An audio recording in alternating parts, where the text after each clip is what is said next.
magtulungan kahit anong pandemya, bagyo, anong pagsubok, tayo po ay makakabangon. At ang pagiging bayani natin ng mga Pilipino, hindi lamang tayo ay mag-voice ng ating buhay. Tumulong po tayo makabangon ng ating ekonomiya para tayo po ay consider na rin na mga bayani. Tayo rin po ay nananawagan sa ating mga kababayan at suportahan natin itong mga kababayan natin, itong mga MSCP natin na nandito. Maraming salamat po at isang magandang umaga po muli sa lahat.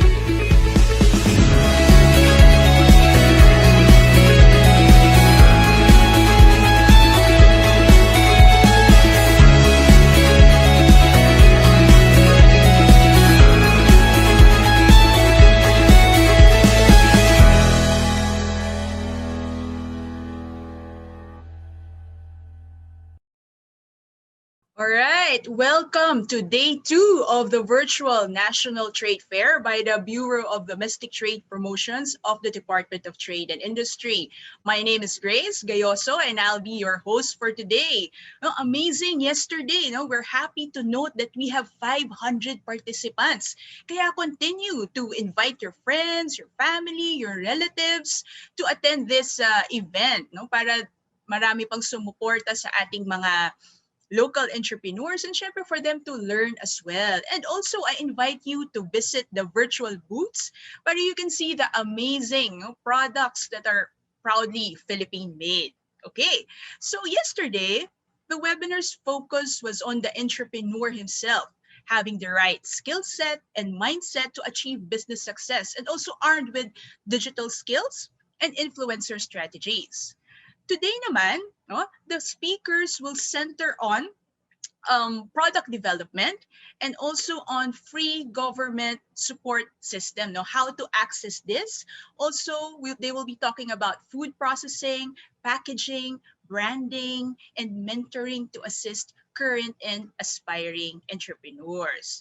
But wait, stick with us because later we will be picking lucky winners to receive a special gift box from our generous exhibitors who are Coco Plus Aquarium Development Corporation, Unilever Foundation Incorporated, and Everything Green PH. Pipiliin natin ang winner through our spin a wheel. Meron tayong e-roleta that will be later, all right?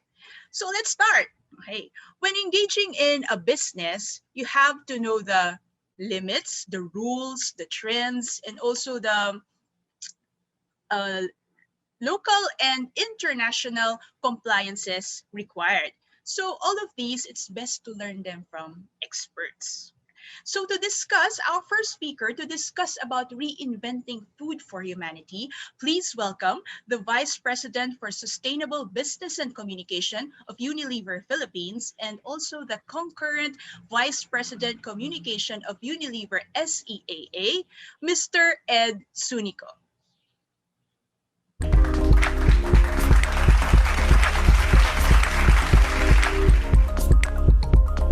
Hi, thank you, Grace. I hope you can all hear me. So good morning, lalo na sa ating mga MSMEs, na nasa call ngayon.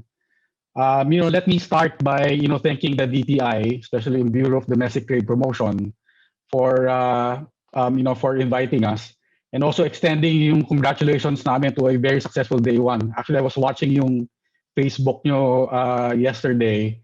Really very engaging and very informative. Congratulations. Again, thank you for extending the invitation to Unilever Philippines. And it is really my privilege to share with you the mga developments in the food industry, food systems transformation, and our own plant-based revolution. Now, as one of the largest food companies in the world, we believe that we can actually help redesign the global food system. Our role is basically twofold, diversifying yung food consumption through our brands, and second, diversifying yung food production by championing sustainable agriculture. Now, of course, this calls for a very big systemic change in the way we cook, in the way we eat, as consumers, and also in the way we produce, the way we innovate as manufacturers. Also in the way we engage with our consumers, our partners, yung mga stakeholders natin, and all the different aspects of sustainable agriculture. Now, one of the three big goals of the USLP, o yung tinatawag namin Unilever Sustainable Living Plan, is to improve the health and well-being of more than 1 billion people. No? Now, part of that, or a big part of that, is to continually work to improve the taste and nutritional quality of our products.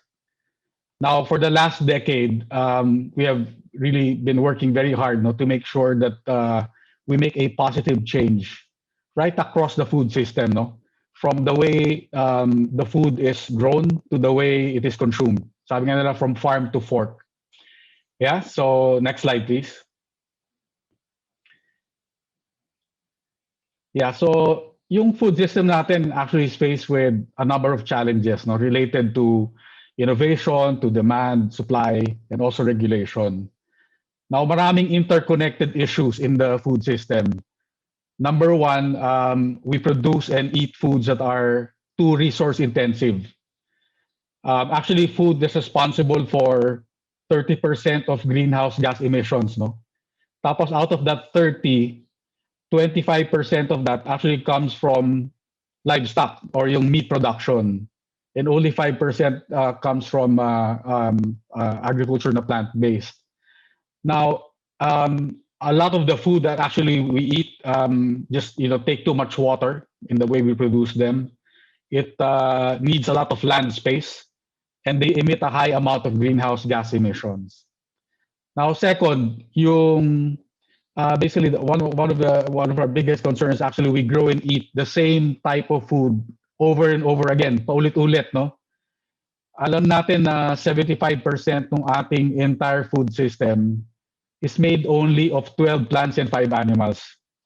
I think there are more than 200,000 types of edible plant species, no? I think 150 or around 200 of them we actually eat. Pero out of that, only 12 plants actually comprise the majority of that consumption. So bottom line is that we're not getting the benefits, no, from food diversity o pagkain ng iba't ibang klaseng type ng pagkain. And this actually would address malnutrition, no, if we actually diversify our food consumption, to more types of food.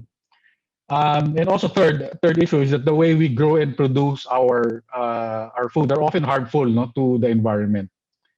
And lastly, from a business perspective, yung agricultural sector natin, of course, still face a challenge of food security. Ensuring that yung mga smallholder farmers natin, yung kanilang yield and income are maximized and secure will always be a concern, no, of the food sector. Yep. Next slide. Now, agriculture, centering now to Unilever, yung agri provides more than 2/3 of the raw materials that Unilever uses for its branded products.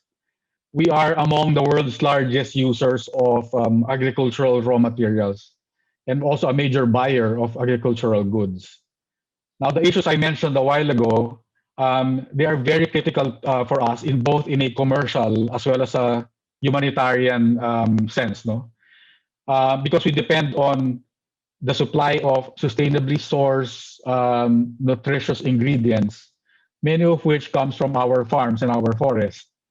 Now, we believe that the global food system needs to change to better serve our farmers, our communities, and also the planet, and also the people who actually buy our brands. Now, we have set for ourselves a very ambitious goal to reinvent food for humanity by helping 100 million Filipinos or 2 billion people eat in a way that's really better for them and also better for the land, no, or better for the planet. Next slide, please. Now, to do that, no, we develop the USAC, or what we call the Unilever Sustainable Agriculture Code. This is developed for our farmers and our suppliers. It's a set of rigorous standards which would push for improvements across the entire value supply chain. Now, in this code, actually define natin yung sustainable sourcing using 11 social, economic, and environmental indicators. So ano yung mga yan, no? So soil health, soil erosion or soil loss, yung nutrients that comes from the land and the processing, pest management, biodiversity, farm economics, energy, of course, nandiyan ang water, pati yung epekto nito sa human capital, no, to our smallholder farmers, to the communities, to the local economy, and to the animal welfare. So very comprehensive set of environmental, economic, social indicators to make sure that we, move the needle, no, in sustainable sourcing.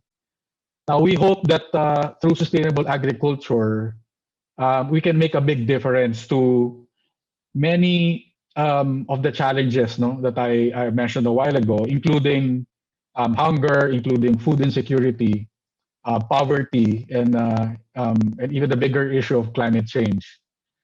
But transforming an entire sector is not easy. It's not something that any single business can do alone. Kailangan talagang pagtulungan. Yung systemic changes that are needed will only come from the concerted effort of everyone. Everyone from the range of partners that we work with and through a committed advocacy across the industry. Now, Unilever's approach to lead through our business strategy and policies on sustainable sourcing, that's the way we will approach it, while also advocating for change that will move the industry forward in transforming our food system. Next slide. So aligned to this is this announcement that we made on Future Foods, which has basically two key objectives. Number one, we want to help people transition towards healthier diets, and second, we want to reduce yung environmental impact of the food supply chain. No? Our new targets include setting a target of a billion euro for plant-based meat and dairy alternatives for the next 5 to 7 years. And then gusto namin kalahatiin yung food waste resulting from our global operations from factory to shelf by 2025. And last, we want to double the number of products that deliver positive nutrition globally by 2025. No? So there's a set of really ambitious targets that we hope will really accelerate our food transformation. Now, next slide.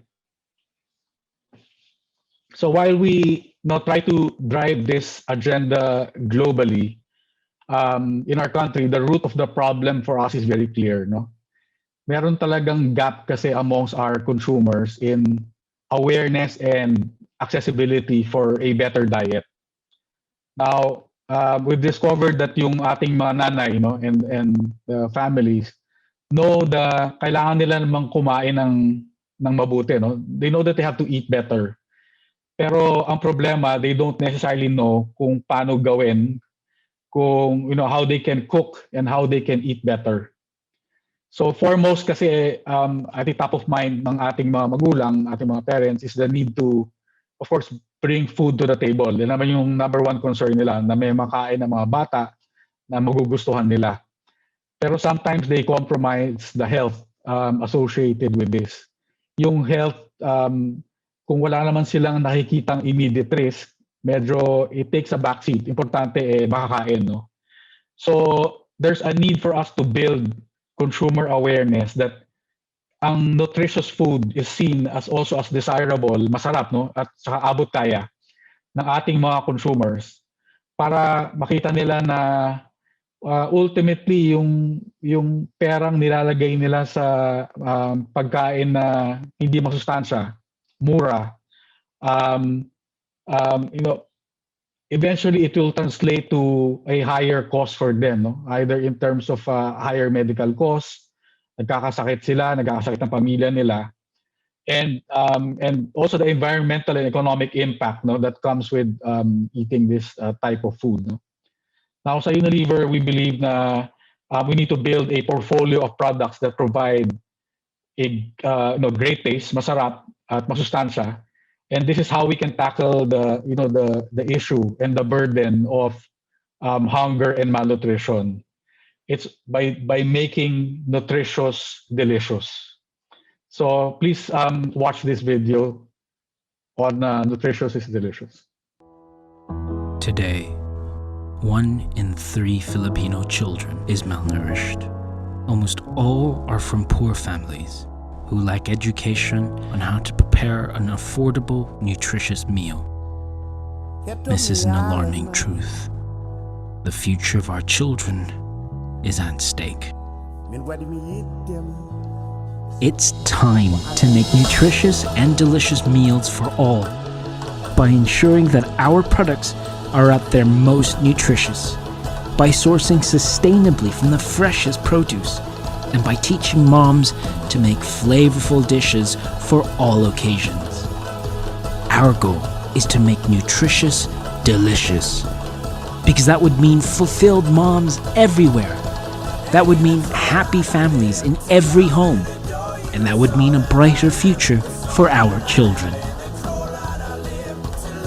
We are in 1 out of 2 Filipino households, and we are mom's best cooking partner. Every dish is more nutritious and delicious than ever before. We believe that nutritious can be delicious for all, because with one meal at a time, good food can build a brighter future for our nation. Yeah, so nakita niyo yung Knorr, no? That's actually our largest food brand. And it has a major role to play in achieving yung aming sustainability goals and also shaping the Filipino food culture, no? We have a long-standing program of addressing the nutrition gap in the Philippines, no? Alam natin na 1 out of 3 kids are malnourished or undernourished. So we really have a responsibility and a role to play. And I always say na, to our food colleagues in the company na you can never really claim to be a successful food business if there's still 1 out of 3 of our Filipino kids that are still going hungry, on a daily basis. So we have a program, the Knorr Lutong Nanay program. It's actually 19 years already going, which aims to educate the families on nutritious eating and nutritious cooking through a 21-day Nutri program. Now we have taken this as a step, a step further last year by creating a partnership with GMA7 for the first ever nutrition-themed edutainment program, no, for kids. Tawag namin Makulay ang Buhay Show. Now, for Makulay, actually, the reason why we emphasize on Makulay kasi they always say na if pag makulay yung kinakain mo, this is actually an indication that you're eating nutritious. Kasi pag may green dyan, may yellow, iba-ibang kulay, normally that's a sign that you are eating more plant-based or more type of food. So therefore, building on food diversification. Now, at the same time, we also encourage diverse eating globally through our partnership with the World Wildlife Fund. No? We launched the Future 50 Foods report, which highlights locally relevant crops and produce that can help drive nutritious eating, no, while helping the land, no, helping the planet. Now, by pushing more diverse diets, we also hope to drive also yung tawag natin crop rotation. Kasi the more you rotate the different types of crops in the agricultural practice, it means that the land is healthier. Now, to support this effort, we also have a strong partnership with local farms to drive sustainable agriculture practices in our goods. No? A good example of that is our landmark farms for sampalok. Kasi sampalok is a key ingredient for Nor Sinigang, which we try to work closely with farmers all over the Philippines so that we can integrate the agricultural code or the Unilever Sustainable Agri Code in their operations. Now, happy to note that today we have touched more than 800 smallholder farmers, engaging with us in sustainable farming. Yeah, so we share with our suppliers and growers this joint vision on sustainability and help minimize the negative impact on the environment and also protect biodiversity and also to contribute to better rural livelihoods. Now, yeah, so that's how we drive change in our food system. That's how we want to reshape the Filipino food culture to one that is more delicious, more nutritious, and also more sustainable. Yeah, so please watch this short film.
Yeah, so indeed there are many things to fix, no, in our food system, but we cannot do this as individuals. No, we need to have a really collective effort around this and a systemic change, working together. But aside from that, I invite everyone, to start basically rethinking, how they consume. No, I invite everyone to change the food system one dish at a time, exploring better ways to cook, no, and to eat every day. Yeah, so again, salamat DTI, for the opportunity to share our work in Unilever, and I'll stay on for a few more minutes to share more in the Q&A. Thank you. All right, thank you, Mr. Ed Sunico, for that very informative topic. So ngayon, I'd like to invite everyone, if you have questions, we have 15 minutes para kay Sir Ed. Ako meron akong question, Sir Ed. Ayan. So, Yep, go ahead.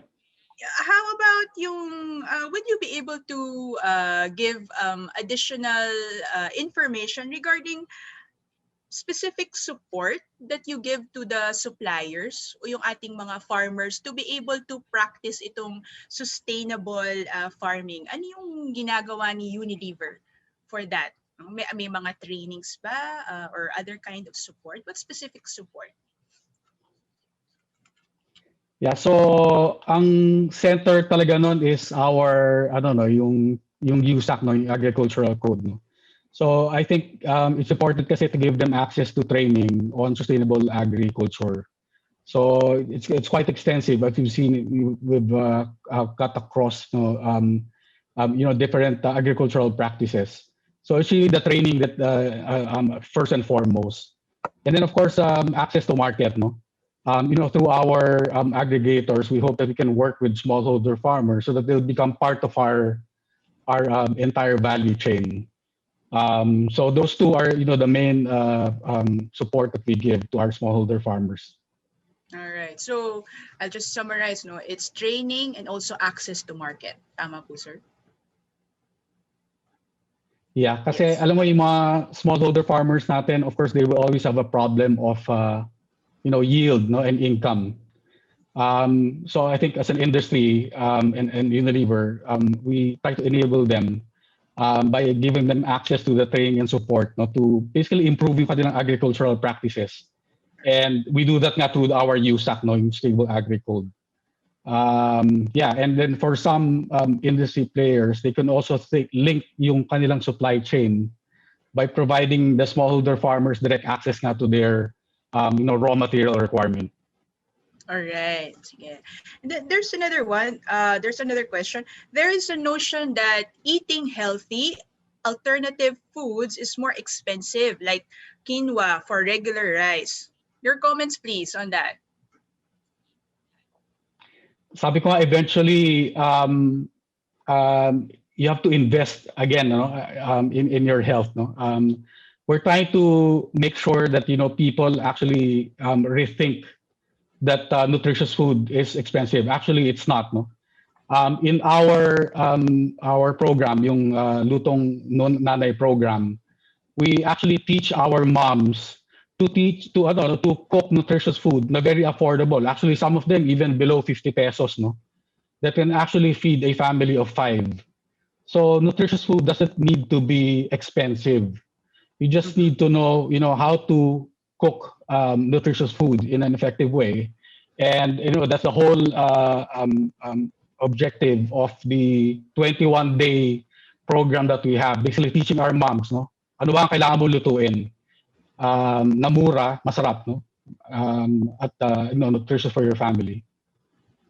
So aside from the current partnership you have with GMA, yung may program, no, for moms on cooking nutritious food, meron pa po bang, does this expand more than the media? I mean, do you have, you go to the locality, or yung comments nyo that, sir? Yeah, so our Lutong Nanay program is actually a mix of on the ground. Actually, before the pandemic, you will always see us in the communities, no? Kasi yun naman yung importante, you have to be directly engaging with the moms and the families in the community. We definitely are in the communities where we operate. We teach them that Lutong Nanay program, actually daily pinupuntahan natin sila, sinasabi natin ito ang dapat nyong lutuin for the next 21 days. Now, unfortunately, because of COVID now, we need to pivot our operations, and we try to do it more online. And we're good that we have GMA7 as a partner, para at least even if we cannot do it face to face, we still have a way, of communicating and engaging with our consumers through TV and even the online channel. Right. So this is interesting, no? Sabi nga, no, it should not be expensive. No, just use the ingredients or yung mga nakikita available around you to make it affordable. Ayan. So another question from Lorenza Kawilan. Are you going to produce plant-based meat alternatives and seasonings?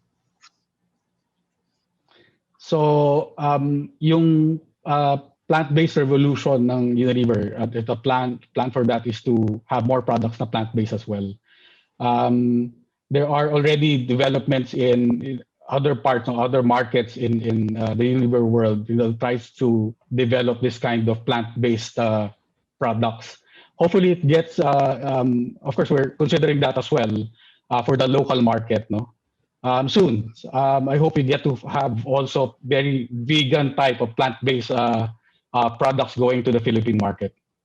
Yun, kasi I'm That is the sure, intent. kasi those things, yung mga vegan, is expensive kasi most of them are produced outside. So I think it would be good if it will be available soon in the Philippines. Ayan.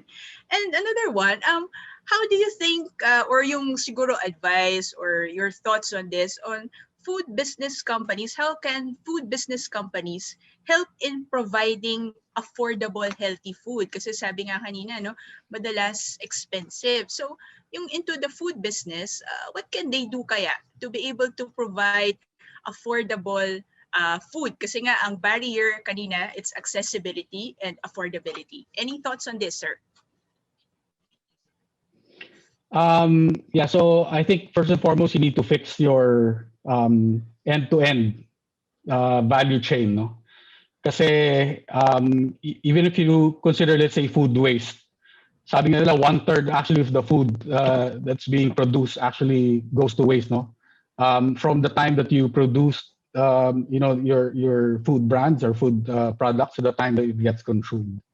So I guess you really have to review your end-to-end supply chain and value chain, and really find where you can actually maximize the value and also maximize the savings. And only then, because any improvement that you do in this entire chain actually boils down to pricing, and therefore affordable price is the end benefit that that we aim to have, no, to for our consumers. All right, thank you, sir. Another question.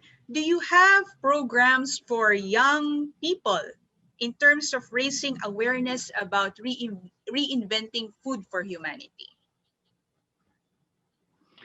Yep. So now nakafocus kami sa smallholder farmers in terms of our stable agri code. I think the focus now is really on the moms, no, young moms included as well. Kasi nga we saw that the issue naman talaga is sometimes even if they want to give their families nutritious food, they lack the awareness, no, and they lack the information on how to do it. So our program is really an educational program that allows mom to understand how to cook nutritious food for their families at an affordable price. All right. Oh, no, I remember before, no, I visited a community. Sabi nung mga nanay doon, wala na daw sila. Ayaw na nilang magluto kasi pare-pareho lang yung mga gulay sa paligid nila. So yun nga, nabanggit nung kapitan, sabi nung kapitan, baka po ma'am, ang kailangan pong ituro ay paano magluto ng iba't ibang putahe gamit ang mga gulay. So yun talaga pala ang kailangan. Ayan. And another question, sir. Kasi nga, kung titignan mo, rice, corn, and wheat, medyo rice, corn, and wheat, yung ginagamit natin sa tinapay, yan na yan eh. Yan na yung majority of the food crops that we actually use, no? And extend mo na dyan siguro, sabi ko nga, up to 12. Now, what we're trying to do is that, through our brands, because Nor is basically enhances the flavor of food. Dapat, kahit na kumakain ka ng gulay, lalo na yung mga bata, matikman nila na masarap pala ang gulay, no? Kasi sa mga bata, inisip parate pag gulay ayaw nila. Pero if we can actually enhance the flavor of food, of vegetables, baka they can reconsider, no, and start eating more nutritious plant-based diet. Oh, it's really challenging, no, to make children eat vegetables kasi nga kailangan malasa. Another question here. Can you also reach out daw to school canteens, of course, when children go back to school, to serve healthy food for children? Yes, it's a good suggestion. Of course, we will consider. We try to extend this program to as many channels as we can. No? Of course, definitely, if we can go to the school canteens, that would be ideal. But considering also that there are a lot of constraints also getting into school canteens, no? Mas mahirap actually makapasok sa mga school canteens. Maraming mga restrictions, no? But we hope through our program, we don't even have to go to them directly. If they can, through the power of our communication, if we can reach to them, at least with the principles of nutritious cooking, through our advertising in our Nutri program, hopefully they also on their own get to adjust and basically deliver nutritious food to the students. All right. This one from Sir Cirilo. Does Unilever have books that we can read on this? Books may be difficult kasi lahat naman online na. But definitely if you go to our website, specific on the food categories, you'll see a lot of links there that can actually provide you with the essence of our nutrition program. And if there are sa mga SMEs na nakikinig sa atin ngayon, if you wish to have a copy of yung aming 21-day Nutri program, no? Siguro I'll probably send my email address so that we can send a copy to you, even a digital copy. I hope we can send to our SMEs nakikinig today. All right, sir. So again, which website? Can you say it again? The website, or is there a specific website where they can access those resources? Is it I think through our my suggestion is you go to the Unilever Philippines Facebook page, all right? and through there we can actually interact. We can interact with our consumers and even our SMMEs, no, to engage with them. Um, Through the Facebook, we can actually send you the links, no, All para right. sure. So Kasi yes. mahirap Oh. yung naghahanap ka online, no? So just make sure that we send you to the right place. All right. So for everyone here right now, you check out Unilever Philippines Facebook, and then there you can communicate with Yep. them and also access those resources about the topic right now, about food and nutrition. Ayan. Nutrition, yeah. From Andy. TY, thank you daw po sa project ninyo. We need to be empowered or remind people to go back to basics. Yan. Lutong nanay. Yan. Salamat daw po. Ayan. And then from another one, how can you assure your customers or partners that Thank you. Unilever provides the best and healthiest products?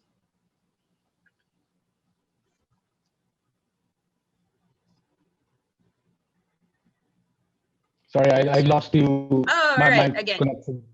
Say it Okay. again, sorry. How can you assure your customers or partners that Unilever provides the best and healthiest products? Yeah, so we are very strict, no? That's something that we, are looking at it very closely. We have what we call the highest nutritional standards, no? It's actually a set of standards that we put up, which is actually more strict than the globally accepted standards. No? So we try to be more strict on ourselves. So we can be assured, and every Unilever product passes its highest nutritional score or highest nutritional standards. And even if you look at the label, we're also very strict to make sure that that our label communicates the nutritional standards to our consumers. Yeah, so makaasa po kayo that every product of Unilever that goes out on the shelves to your families passes the most strict nutritional standards available. Oh, I think that's an important practice, no, for everyone looking at the nutrition facts na nakalagay doon sa mga products to know what you are eating. No? And okay, I think there's another one here. And we try to, and this is Yes. something, the standards Yes, are actually reviewed, no, on a regular basis, no. We have the WHO dietary guidelines, no, for those who are more familiar with it. Yung guidelines, they have guidelines on calories, on sugar, on sodium, even saturated fat. Now that's the starting point lang yun eh. Our nutritional standards actually exceeds those global standards. And this is something that we review on a regular basis. We review it together with the national government, with other authorities, with FNRI. If needed, the standards are updated, no, to ensure that they are future-proof. Kasi hindi pwedeng stagnant yan eh. Dapat nagpo-progress yan, no, as the food industry and the food standards progresses as well. all right. So dapat talaga may public-private yan, partnership all the time. Another question from Annie. Is there an existing program by Unilever to reduce food wastage as well?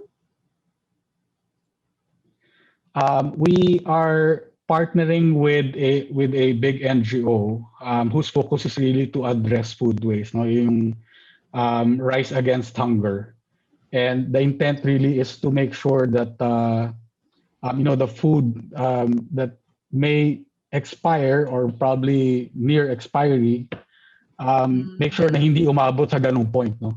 Make sure it gets consumed, no? And therefore we donate that, no? Hindi pwedeng matapon. We donate that to communities in need, no? And we're very lucky that we have a very good partner, which is Rise Against Hunger, helping against food waste. And also we have to make sure also that the quality of our brands, no?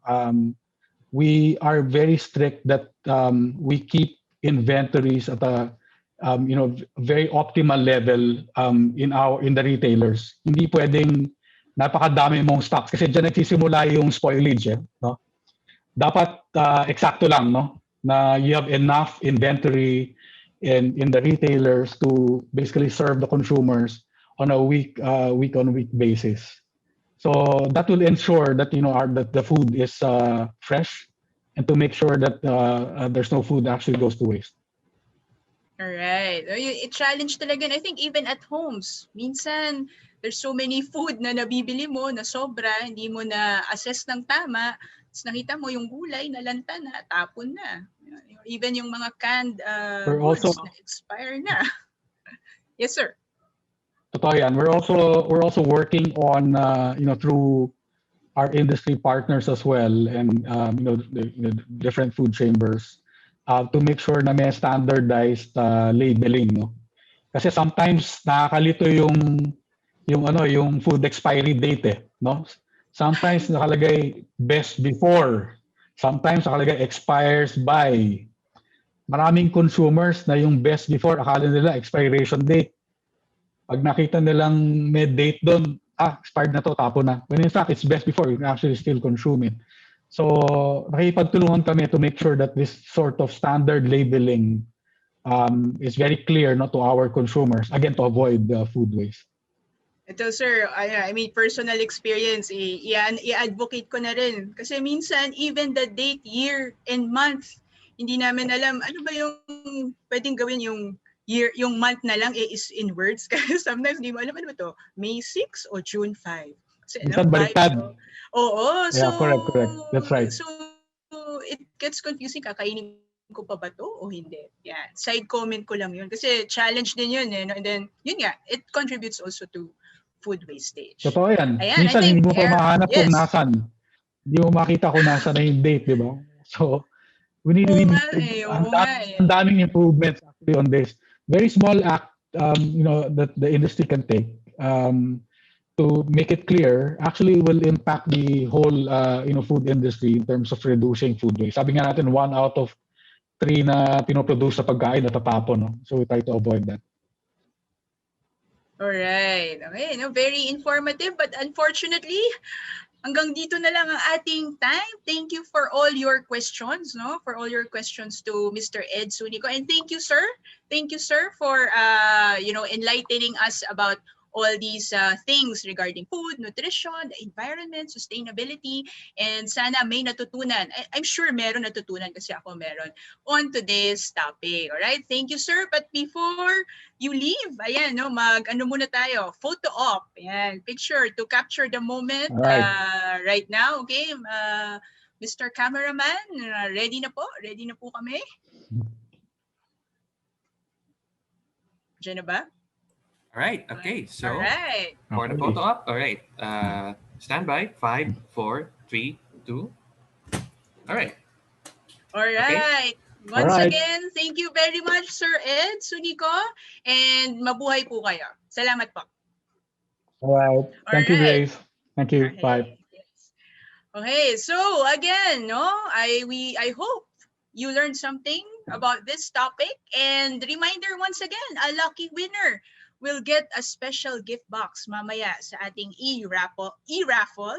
No? And again, I would like to acknowledge our very generous exhibitors, Coco Plus, Aquarian Development Corporation, Unilever Foundation Incorporated, and Everything Green PH for the prizes with a total cost of 2,000 pesos. As long as you are here, no, in our Zoom, you are qualified for the e-raffle. Mamaya yan, malalaman natin sino ang makakatanggap ng ating napakagandang basket Unfortunately, hindi ako kasama. Gusto ko ding manalo. Ayan, no? So we'll have a break right now and we'll be back at 11:30 p.m. to know more from our speakers, the color trends, ayan, for 2021. Once again, I'm Grace Gayoso as your host today. See you later.